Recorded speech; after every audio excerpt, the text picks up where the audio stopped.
துவாரபாலகர். இதுவும் ஒரு குடைவரை தான். இதுவும் குன்றக்குடியிலே இருக்குது, கீழே இருக்குது. ஒரு பெருமாள், மகாவிஷ்ணு. அந்த சைடில் சக்கரம் சங்குன்னு இருக்குது. கூட ஒருத்தர் நின்றுட்டுருக்கிறாரு. இதெல்லாம் ராக் தான், சீலிங்.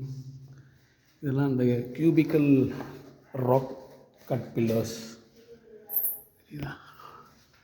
ஸோ அதாவது இங்கே வந்து இந்த மாதிரி 2 பில்லர்ஸ் இருக்குது. 2 பில்லர்ஸ் வச்சு இருக்குது. அதுக்கப்புறம் உள்ள ஒரு சாங்டம் இந்த மாதிரி இருக்குது. அது வந்து ஒரு லிங்கா சாங்டம். அது எப்படி இருக்குன்னா அதே மாதிரி ஸ்கொயராக இருக்குது.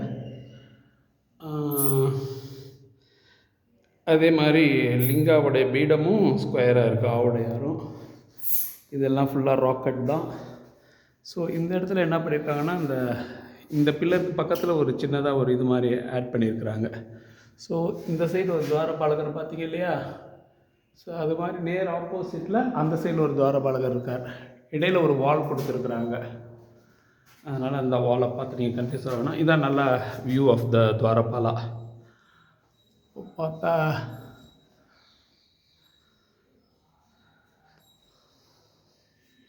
கையில் ஒரு டம்பிள் வச்சிருக்கிறாரு, கதை.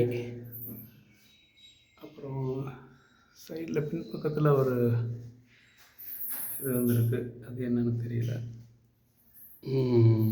கொஞ்சம் ஸ்டைல்ட் ஆஃப்டர் த பல்லவா துவாரபாலாஸ் தான். ஸோ இது வந்து இது மாதிரி தடுத்து இது பாருங்கள். இதோ இந்த வால் வந்து இது வந்து ராக்கெட்டு, இந்த பில்லர். ஆனால் இது வந்து கொஞ்சம் கல்லுங்களை வச்சு இது பண்ணியிருக்காங்க. இந்த ராக்கெட்டில் மேலே எப்படி இருக்குது பாருங்கள், 2 பில்லர்ஸ்க்கு இடையில் இருக்கிற இடம். அப்புறம் இந்த இன்ஸ்கிரிப்ஷன்ஸ்லாம் தமிழ் இன்ஸ்கிரிப்ஷன்ஸ் தெரியுது, எல்லாம் இருக்குது.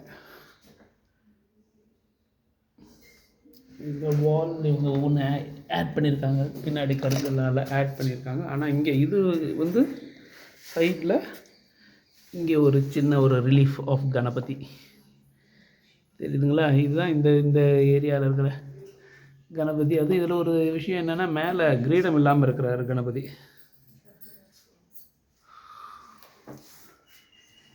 இதுதான் இந்த ஸ்பெஷாலிட்டி.